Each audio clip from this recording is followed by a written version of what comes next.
खुलुमबाय स्टुडिअ दं आंखिलिकां ब्रह्म दिनै बेरगाव खुंगा बाजिबाथि कलागुरु विष्णु प्रसाद राभा दिवस फालिथायजों लोगोसे हारिमु कमप्लेक्स बेखेवनाय हाबाफारिबो लायो दखरा दुलाराय राभा फरायसा आफाद आरो बेरगाव ओनसोलनि रायजो राजाफ्रा सानसेनि हाबाफारिजों अदालगुरि जिल्लानि सिङाव थानाय बेरगावआव गोदानै लुफुंजानाय कलागुरु विष्णु प्रसाद राभा हारिमु माल्टी कमप्लेक्सआव राभा दिवस फालिदों।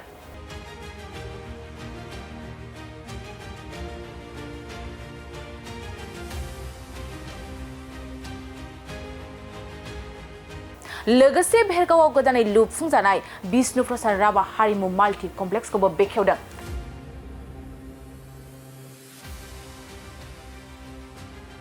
बे हाबाफारियाव विष्णु प्रसाद राभा हारिमु माल्टी कमप्लेक्सखौ बेखेवना होयो आसाम आयेन आफादनि बुंथिगिरि बिश्वजित दैमारिया।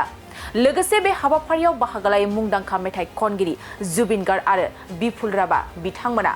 बे हाबाफारियाव नुनो मोननाय जायोदि विष्णु प्रसाद राभानि मेथाइ मालाजों हाबाफारिया समायना साबना हामना जायो। लोगोसे बे हाबाफारियाव खन्थाइ आवरायनाय आरो बायदि बायदि हाबाफारिजों जाफुंसार जायो। राभा दिवस आमार सकलोर कारणे गुरुत्वपूर्ण दिन। আজি এই पवित्र दिनটোত আজি भेरगाঁৱত आमार उद्यमन माने युवकসকলে मिली फाले ইয়াত এটা प्रतिमूर्ति আজি ইয়াত স্থাপন কৰিলে আৰু আমাৰ সকলোৰে মৰমৰ জুবিন গাৰ্গ ডাঙৰীয়া আজি সেইটো মুকলি কৰি দিলে।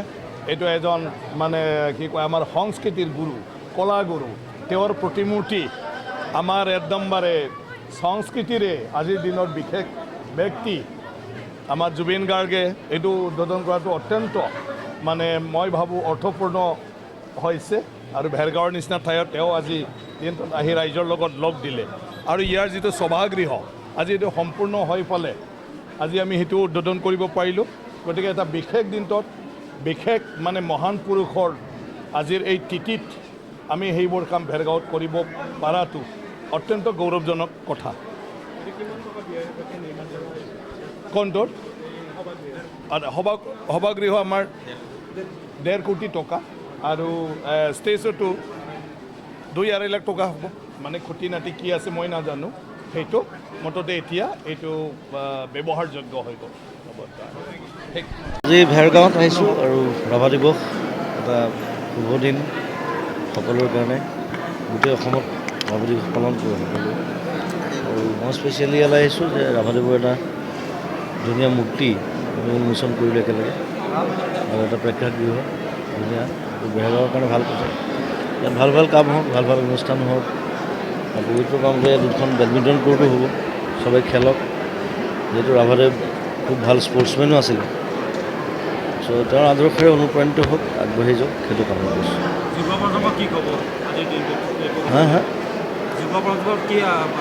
যুৱ প্ৰজন্মক সেই ধৰণে আমি কৰিব লাগিব অনুপ্ৰাণিত, তেতিয়া তেওঁলোক আগবাঢ়ি যাব।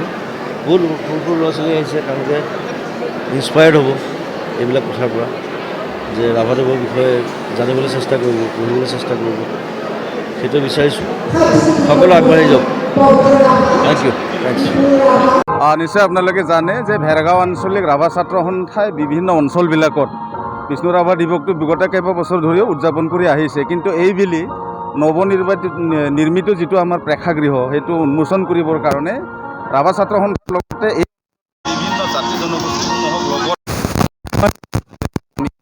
55 সংখ্যক এই বিষ্ণু ৰাভা দিৱস উদযাপন কৰিছোঁ। অতি আনন্দিত হৈছোঁ যে বিষ্ণু ৰাভাৰ আদৰ্শ যিটো প্ৰতিমূৰ্তি সেইটো উন্মোচন কৰিবৰ কাৰণে অসমৰ হাৰ্টথ্ৰব জুবিন দা আহিছে, তেখেত উন্মোচন কৰিছে। আৰু নতুনকৈ প্ৰেক্ষাগৃহ যিটো বনোৱা হৈছে সেইটো উন্মোচন কৰিছে আমাৰ বিধানসভাৰ অধ্যক্ষ, তেখেত বিধানসভাৰ অধ্যক্ষ ডাঙৰীয়া, স্পীকাৰ ডাঙৰে কৰিছে। গতিকে তেখেতকো মই ধন্যবাদ জ্ঞাপন কৰিছোঁ। আৰু এই অনুষ্ঠানটোৰ জৰিয়তে এইটোৱেই মেছেজ আমি দিব বিচাৰোঁ যে বিষ্ণু ৰাভা আমাৰ বুকুত ৰাখি কেনে আমি আগবাঢ়ি যাব লাগিব, বিষ্ণু ৰাভাক আমি জীয়াই ৰাখিব লাগিব।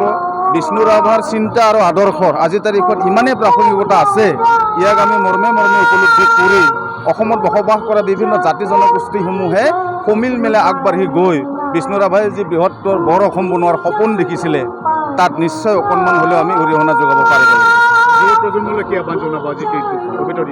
যুৱ প্ৰজন্মক এইটোৱে ক'ম যে বিষ্ণু ৰাভাক যিহেতু কেৱল আমি তেখেতৰ মৃত্যু বাৰ্ষিকীটো পালন কৰিলে নহ'ব, বিষ্ণু ৰাভাৰ যিবিলাক কৰ্মৰাজি আছিল, বিষ্ণু ৰাভাৰ যিবিলাক ডায়লগ, গীত মাত, গীতৰ যি গভীৰতা, এইবিলাক উপলব্ধি কৰি আমি সমাজৰ হৈ কাম কাজ কৰিব লাগিব, পূৰ্ণ স্বাধীনতাৰ হৈ আমি কাম কাজ কৰিব লাগিব। আপোনালোকে জানে বিভিন্ন খিলঞ্জীয়া মানুহে আজি অধিকাৰ বিচাৰি আন্দোলন অব্যাহত ৰাখিছে। বিষ্ণু ৰাভাই আগতে কৈছিল যে ইয়ে আজাদী ঝুঠা হয়। তো আজি তাৰিখত এইটো উপলব্ধি আমি কৰোঁ, সঁচাকৈ এই স্বাধীনতাটো পূৰ্ণ স্বাধীনতা নহয়।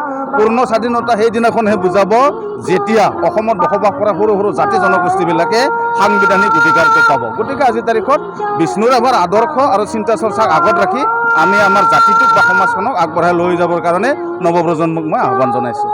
Thank U.